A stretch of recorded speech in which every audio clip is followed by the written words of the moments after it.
René Metsch, bonjour. Bonjour. Content de vous retrouver pour cette 14e traversée estivale Vincennes-en-Ancienne. Bon, René Metsch, comment allez-vous? C'est un plaisir de vous retrouver à chaque fois. Ça va très bien et la traversée de Paris va bien aussi. Donc je continue à suivre. J'espère que je ne vais pas trop me tromper. Mais ça va. Jusqu'ici, ça va. C'est la deuxième et ça va. Donc j'espère que... Votre véhicule de légende est derrière nous. Oui, je ne m'en sépare pas. Et... Vous allez le garder. Ah oui, c'est son propriétaire qui est là à chaque fois et ça me fait du mal de le jeter dehors, quoi. Et je pense que j'arriverai pas à le jeter, carrément. Oui. Vous avez fait le Mans dans les années 70, vous avez au moins 5-6 participations au Mans. Oui. Et dans les années 80, vous vous engagez en rallye raid, au début comme copilote, notamment aux côtés de notre fameux Johnny National, aux côtés de Johnny Hallyday. Et après, vous devenez pilote. Et là, en 81, c'est la consécration. Vous gagnez votre premier Paris-Dakar. Oui, exact. Il faut toujours un petit peu d'apprentissage, on va appeler ça comme ça. Hein. Ouais. Et c'est ce que j'ai fait. Et j'ai appris en bas de l'échelle, hein, carrément en bas de l'échelle. Et j'y suis arrivé. Petit à petit, j'y suis arrivé.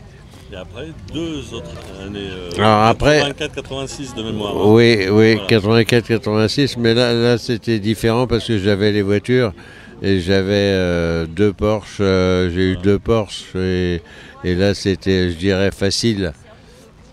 C'était devenu facile de gagner le Dakar, c'était des 4 roues motrices, hein? 4 roues motrices, ouais. Et un biturbo, beaucoup de chevaux. Beaucoup de puissance et une voiture exceptionnelle. Comme j'aurais du mal à en avoir encore. De nouveau, voilà. Oui, qu'est-ce que vous pensez justement de l'évolution du Dakar? La motorisation, tout ce qui s'est produit. Est-ce que c'est un mal pour un bien? Oui, complètement. Donc c'est compliqué parce que on peut pas empêcher les gens de faire mieux. De faire des choses plus intéressantes et des voitures plus importantes. Sauf que ça gâche un petit peu la vie des autres. Et ça, il faudrait... ça se fait uniquement au niveau de la fédération. Hein. Ça se fait pas au niveau de chacun. C'est la fédération qui peut décider si... différente. Ouais, complètement. Peut-être un retour un peu plus à l'amateurisme. Peut-être. Hein? Peut-être. C'est les gros teams, les grosses écuries, que des professionnels. Complètement. On connaît l'esprit du Dakar qu'on a connu au tout début. Oui, tout à fait. Ça l'époque de notre ami Thierry Sabine. Oui, voilà. Absolument. Ouais. Ça reviendra à ça. Hein. Ouais. Et moi, c'est ce que j'aimerais. Maintenant... d'arriver à le faire, c'est pas évident. C'est pas facile, parce qu'il y a des gros enjeux financiers. Oui. Mais là, c'est autre chose. Ça nous dépasse. Oui, ça nous dépasse un peu. Ouais. Pas complètement, mais un petit peu, oui. Ouais. Alors, à côté de nous, s'est joint un ami journaliste, Gilles David, qui a écrit un livre sur vous. Oui. C'est une consécration, ça aussi. Ah, ça, oui. Mais ce qui est difficile, c'est de choisir qui va écrire. Oui. Parce que c'est pas évident d'écrire. C'est un métier, déjà. C'est déjà un métier. Et puis, comme lui, écrire un livre comme ça, il fait 250 pages minimum. C'est compliqué, quoi. C'est pas évident. Surtout vous pouvez raconter vos aventures et Gilles les met en page. En gros, c'est ça. Et même il a été me chercher des aventures que vous ne me souveniez plus. Que je me souvenais plus, exactement. Exactement. Quand on était sur le Dakar à l'époque. Absolument. Donc il a fait ça bien, parce qu'il n'a pas menti et c'est bien, quoi. J'ai rien retrouvé à lui dire attends, non, pas ça. Ça c'est pas bien. Je veux pas que ça sorte. Il n'y a Vous pas avez eu... tout validé. J'ai tout validé, absolument. C'est important. Oui, je crois que c'est important, ouais. Alors Gilles, ce livre, ça y est, il est écrit, il est imprimé et il va sortir en février 2022 pour justement Rétromobile, où René sera mis à l'honneur une fois de plus. Oui, le livre il n'est pas imprimé encore, hein, il est en maquette. L'écriture est terminée. Il va être relu par l'éditeur, hein, obligatoirement, c'est un peu normal. Et ensuite, il sera effectivement présenté à Rétromobile. Dans un premier temps, il sera présenté à Range Rover Jaguar Champs-Élysées pour une première. Et quelques jours après, il sera à Rétromobile vraiment pour lancer sur 5 pays différents la diffusion du livre. Et la carrière de René, c'est de 7 à 77 ans. C'est le titre du livre, pardon. Et ça commence en moto, avec une Derby 125 cm3 en 1964.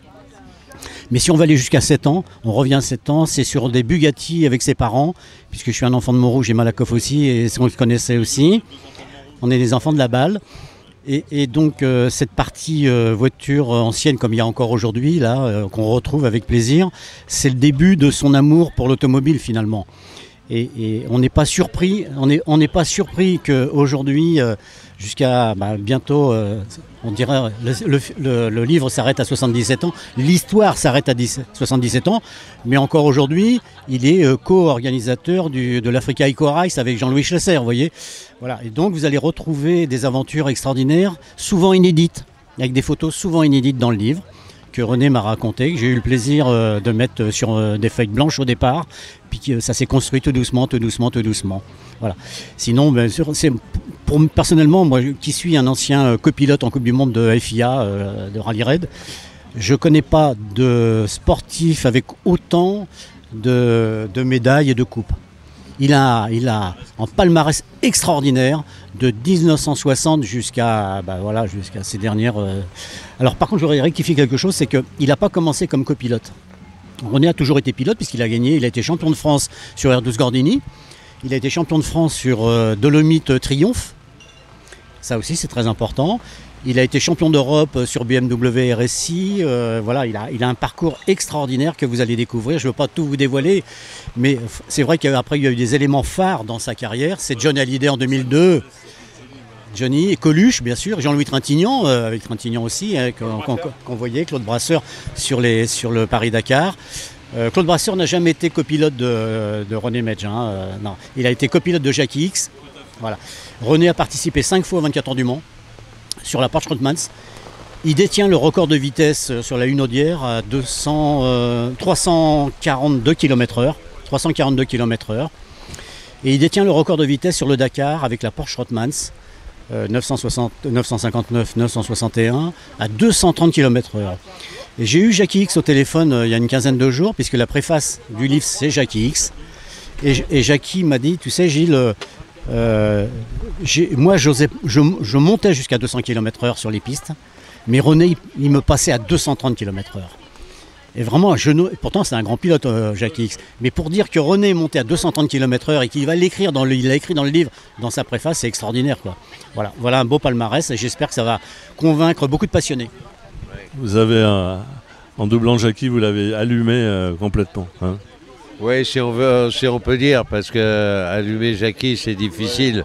Avec le palmarès qu'il a, je l'ai laissé surtout là où il était, c'est-à-dire un grand champion capable de faire des choses extraordinaires.